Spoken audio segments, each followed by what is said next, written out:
Bonjour, bienvenue à tous, je suis ravi de vous retrouver pour ce nouveau numéro de la matinale, une émission proposée par Gestion de Fortune, Investissement Conseil, Profession CGP et Patrimoine 24. Au sommaire de cette édition, on va se poser cette question sur l'immobilier. Que faire après la fin de la loi Pinel? Vous verrez qu'il y a des solutions. On verra également 3 fonds, 3 stratégies pour profiter des marchés et notamment des soldes sur la tech US.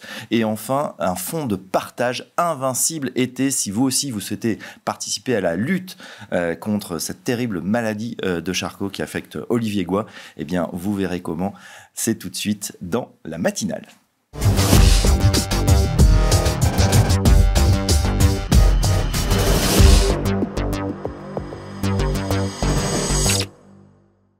Et tout de suite dans la matinale, on s'intéresse à ce qui se passe du côté de l'immobilier. On est en plein printemps de l'immobilier. Alors est-ce que ça va mieux? Les investisseurs, que peuvent-ils faire après le Pinel? Autant de questions qu'on va poser à notre expert, notre invité du jour. C'est Jean-Luc Guittard. Bonjour Jean-Luc. Bonjour. Vous êtes directeur général de Consulting Group.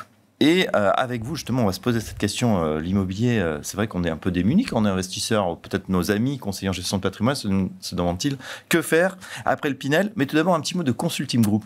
Alors, Consulting Group, nous avons 30 ans cette année. Donc, c'est un événement que nous allons fêter au mois de juin. Nous proposons à des intermédiaires, c'est-à-dire CGP, réseau bancaire, réseau de compagnies d'assurance, nous leur proposons de l'immobilier géré. Oui. C'est-à-dire dans le régime LMNP avec un bail commercial. Nous leur proposons également tout ce qui est démembrement de propriété. À cette offre, nous avons ajouté le property management, loyer, charges, etc., pour le compte des clients, et puis toutes les déclarations fiscales et sociales. Enfin, on termine par un second marché, c'est-à-dire lorsque le propriétaire souhaite vendre, nous avons la capacité à assurer une certaine liquidité, finalement, de ce produit au bout de nombreuses années. Okay. On y ajoute une garantie revente qui permet de gérer dans la première période tout ce qui va être événement de la vie. Ouais, et ça c'est intéressant, on va en parler. J'ai une question plus générale, on parle de rebond, enfin on guette les signes d'amélioration du marché immobilier. Qu'est-ce que vous en pensez? Est-ce que vous constatez ça sur le terrain?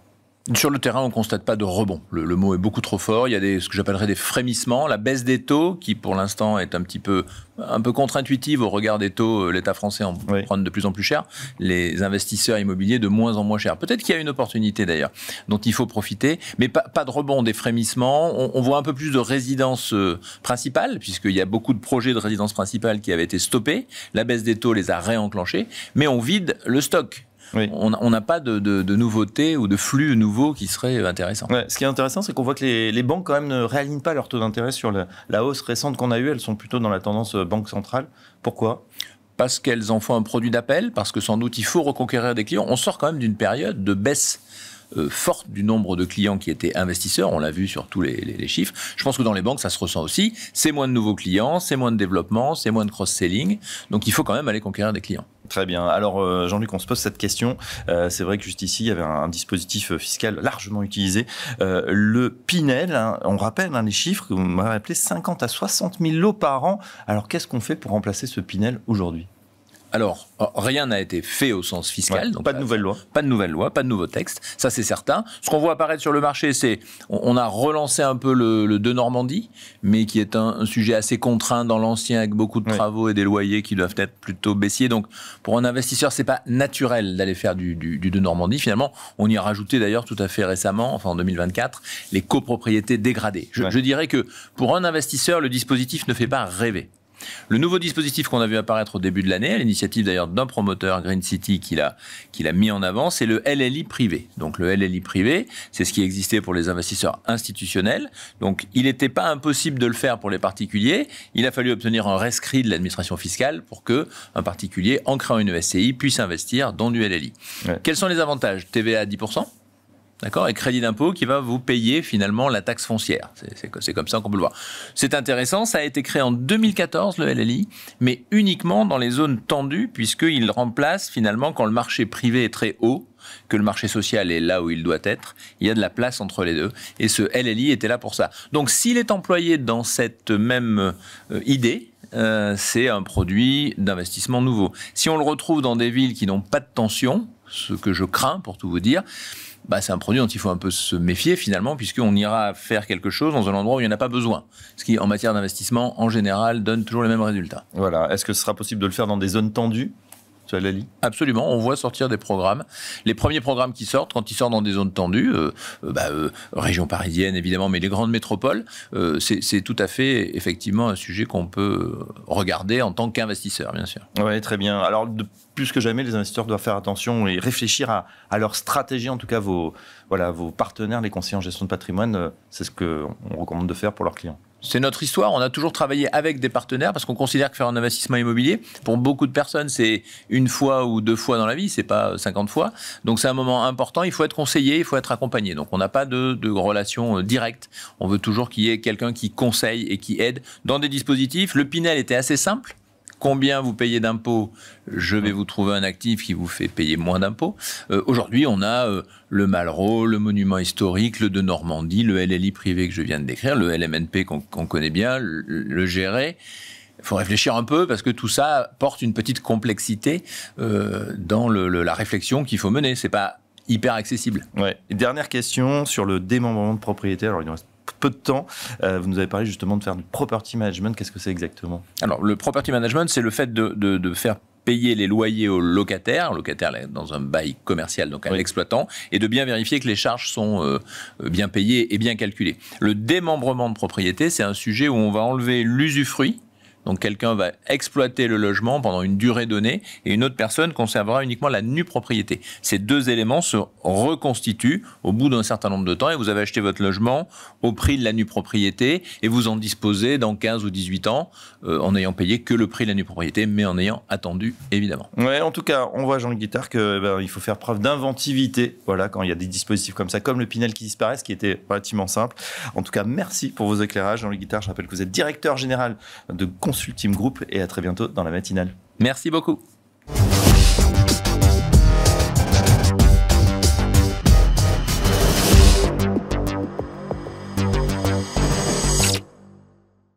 Dans la matinale, on s'intéresse à ce qui se passe du côté de la tech US. C'est vrai que c'est en baisse depuis quelques temps, depuis l'arrivée de Donald Trump, parce qu'il faut en profiter. On en parle avec un expert, c'est Laurent Vidal. Bonjour Laurent. Bonjour Fabrice. Vous êtes directeur du développement chez Pergam. Et on va s'intéresser, alors non pas à ce fonds tech dans un instant, mais à 3 fonds.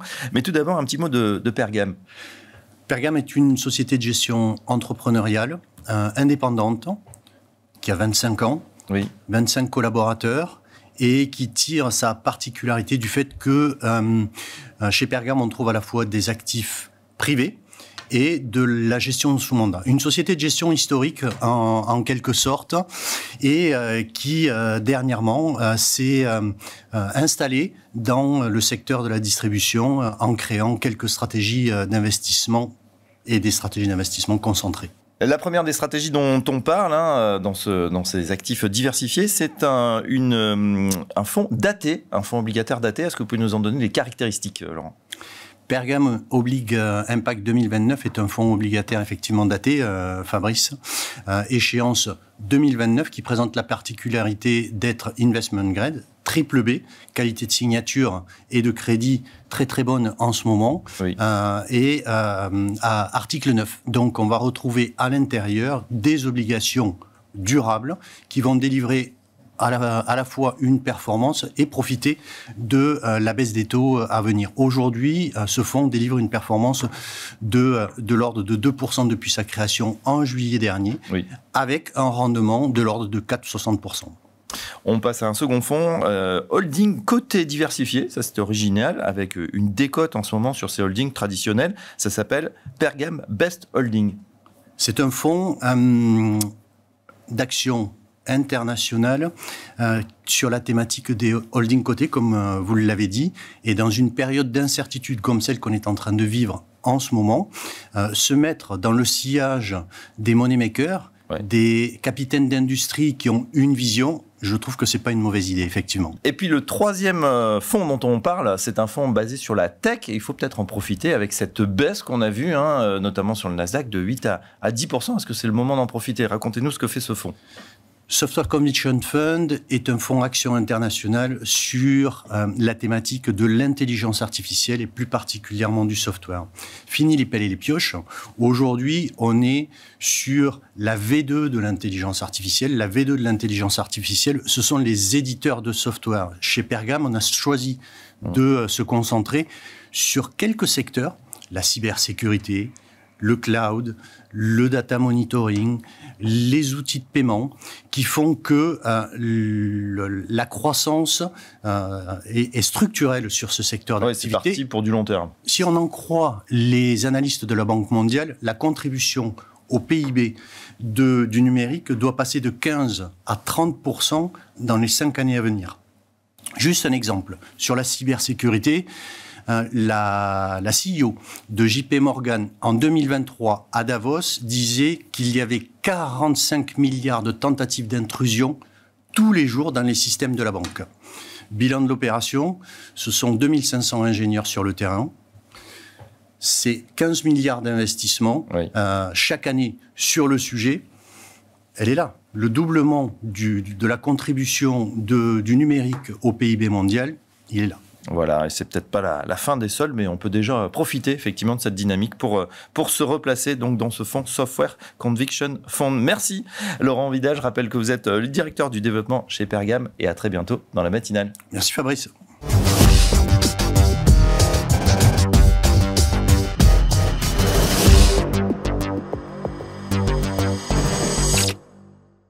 Et dans la matinale, tout de suite, on s'intéresse, une fois n'est pas coutume, à un fonds philanthropique, et pas n'importe lequel, Invincible Été, le fonds philanthropique d'Olivier Goy, qu'on est ravi de recevoir sur le plateau. Olivier, bonjour.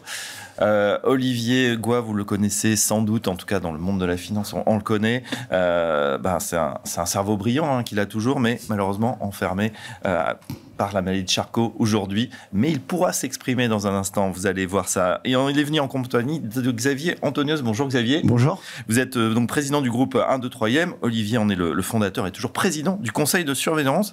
Alors Olivier, on vous a vu partout, sur les télés, dans des concerts, c'était difficile, il y a un livre également, Invincible Été. Là, on est là pour parler d'un tout nouveau fonds, et j'aimerais que vous nous expliquiez, grâce à la magie de l'intelligence artificielle, on a votre voix, et vous allez pouvoir nous expliquer la genèse de ce fonds depuis cette terrible nouvelle de la maladie de Charcot. Depuis que l'on m'a diagnostiqué la maladie de Charcot, je me bats pour la recherche et pour la place du handicap, grâce à toutes les initiatives autour du film Invincible Été, du livre Invincible ou du concert à l'Olympia. Ce sont désormais plus de 3 millions d'euros de dons collectés pour la recherche en France et au Canada, mais je vois aussi les limites de mes actions. Les dons privés ponctuels demandent un gros effort pour aller les chercher, dîners de gala, concerts, événements sportifs, et chaque année, il faut repartir de zéro. Les bourses et dotations publiques sont souvent trop précises dans leur cahier des charges et n'offrent pas aux chercheurs suffisamment de liberté scientifique. Les chercheurs passent même globalement trop de temps à lever de l'argent. Enfin, il manque d'argent. Il faut donc multiplier les sources. C'est ce chemin dans l'action qui m'a amené à l'idée du fonds de partage. Alors justement, ce fonds de partage, Xavier Antonios, on en parle avec vous. C'est vrai que... Depuis que l'on m'a diagnostiqué la maladie... Pour ne pas... Tu vas pas monopoliser la parole. Je le connais. Il veut continuer à parler. C'est assez émouvant d'ailleurs d'entendre Olivier, parce que c'est vraiment sa voix. Et ça fait quelque chose... Moi, c'est vrai que j'ai vendu vos produits il y a quelques années, du temps d'un autre troisième. Bravo, merci. Et je me souviens bien sûr d'Olivier, de le retrouver, c'est une grande émotion. Alors on s'intéresse au fonds de partage. Olivier, vous le disiez à l'instant, c'est vrai qu'il faut toujours, quand on fait du caritatif, tout redémarrer de zéro. Là, avec le fonds, ça sera une manière finalement d'avoir une stabilité, Xavier Antonios. Oui, effectivement, c'était l'idée d'Olivier qui l'a très bien résumé, c'est de pérenniser son action, assurer une pérennité aussi sur ce financement, de façon à ce que l'ARSLA, l'association pour la recherche sur la SLA, donc la sclérose latérale amyotrophique, donc plus communément appelée la maladie de Charcot, et l'ICM, donc l'Institut du cerveau, et en collaboration avec des centres européens, puissent avoir de la visibilité et engager des dépenses et des travaux avec cette visibilité. Donc l'objectif, c'est de structurer un fonds, c'est vraiment mêler l'ingénierie financière au service d'une cause noble et vitale, qui est la maladie de Charcot. Donc les deux mondes sur lesquels deux mondes que Olivier connaît très bien, puisque vous avez cité Olivier est le fondateur du groupe 1, 2, 3e, le fondateur aussi de la FinTech October, il est toujours président du conseil de surveillance. Il est toujours à nos côtés, à mes côtés, donc pour imaginer des solutions d'investissement innovantes. Et l'objectif, donc, c'est vraiment mettre cette innovation financière au service de la recherche, en créant un fonds déjà perpétuel, donc ce qu'on appelle un fonds evergreen, un fonds qui sera pas fermé. Il sera pas fermé, dans un fonds ouvert, liquide, sur lequel les clients, à partir, après une période de blocage de 3 ans, pourront sortir librement avec des gates, des portes de liquidité, comme ça existe sur tous les fonds de private equity, de capital investissement ouverts. Et effectivement, l'idée, c'est que c'est un fonds de partage, donc il y aura un partage de la valeur entre le souscripteur, on y reviendra, et surtout les associations. De façon, encore une fois, l'objectif de ce fonds, c'est de lever à terme, on commence la commercialisation, on commence à sensibiliser les différents réseaux de distribution, que sont les conseillers en gestion de patrimoine, les banques et les fondations, qui sont nos premières souscriptrices à cette date. L'objectif est de lever 20 millions d'euros. Et que ces 20 millions d'euros génèrent pour la recherche par an à peu près 5% de rendement. Donc l'objectif, c'est d'assurer 1 million de revenus qui sera fléché à la recherche tous les ans. Avec des frais de gestion et une rentabilité qui sera dédiée notamment à l'ICM et à d'autres associations. L'ARSLA, alors principalement l'ARSLA, donc l'association pour la recherche sur la SCLA, dont s'occupe également Olivier, l'administrateur, et l'ICM, effectivement, mais l'ICM à travers aussi, là c'est une innovation, on reviendra un peu sur le mécanisme du rendement et la visibilité qu'il offre, mais il y a une innovation aussi sur la recherche, puisque ça serait une recherche européenne. Pour ceux qui nous regardent justement, qui sont intéressés à soutenir le combat d'Olivier, évidemment, qui peut souscrire ? Ça sera ouvert à tous. Tout le monde peut souscrire. Alors c'est un fonds allégé, donc pour des clients dits avertis. Donc c'est 100 000 euros minimum. Juste revenir, je me permets une seconde sur les caractéristiques du produit. L'objectif d'Olivier, c'était à la fois de rassurer l'investisseur, qu'il ait une visibilité sur ses revenus, la plus prédictible possible, et rassurer les centres de recherche pour qu'ils aient là aussi une visibilité la plus précise possible sur les flux qui arrivent. Donc l'objectif et le sous-jacent, c'est ce qui est important aussi, c'est là aussi une innovation financière, puisque je crois que c'est la première fois qu'un fonds philanthropique de partage s'appuie sur une stratégie de dette privée.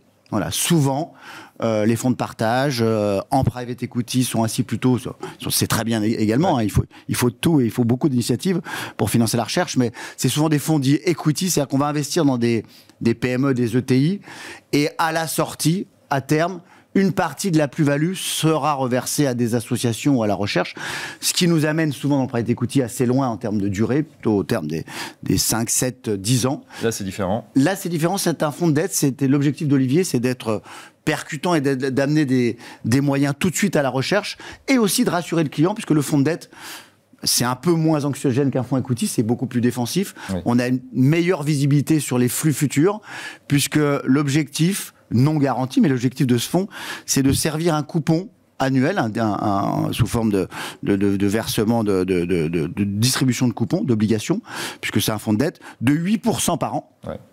Voilà, donc comment on rassure finalement, c'est pas quelque chose de caritatif à fond perdu, non, vraiment un véritable investissement. Voilà, on l'a compris, ce qui sera fléché ensuite vers la recherche et dont les frais de gestion et finalement le bénéfice, en tout cas les dividendes quelque part seront reversés. Voilà, le revenu des obligations sera versé annuellement aux souscripteurs 3% minimum. Et le surplus, donc voilà. Et avec une qualité de gérant en dessous, puisque c'est PAMS, la société de gestion du groupe 1, 2, 3e, dédiée à la multigestion, qui s'occupe de sélectionner les meilleurs gérants de dette, donc dette senior, dette unitranche, dette mezzanine. En veux-tu, voilà, il y aura une sélection de meilleurs gérants comme Goldman, comme Ares, comme Musinich, qui vont permettre de créer cette performance de 8% par an, 3% pour le client, et tout ce qui va au-dessus. Donc on l'espère au moins 5% par an fois 20 millions d'euros, 1 million d'euros par an, destinés à la recherche tous les ans, et avec une équipe, que ce soit les avocats, que ce soit PAMS, que ce soit tous ceux qui ont contribué à la création, à la gestion de ce fonds, bien évidemment, le fonds Pro Bono, et reverse l'intégralité du s'il touche des frais de gestion, de l'intégralité des frais de gestion, également aux associations. Merci Xavier Antonio, c'est très clair, président du groupe 1, 2, 3e. Merci à Olivier Goff, fondateur, président du conseil de surveillance. On voit, Olivier, vous avez réuni ces deux combats. En tout cas, les combats sont menés avec le même enthousiasme, que ce soit la finance et aujourd'hui la lutte contre la maladie de Charcot. Un grand merci. Merci à vous, nous avons reçu. Un matinal.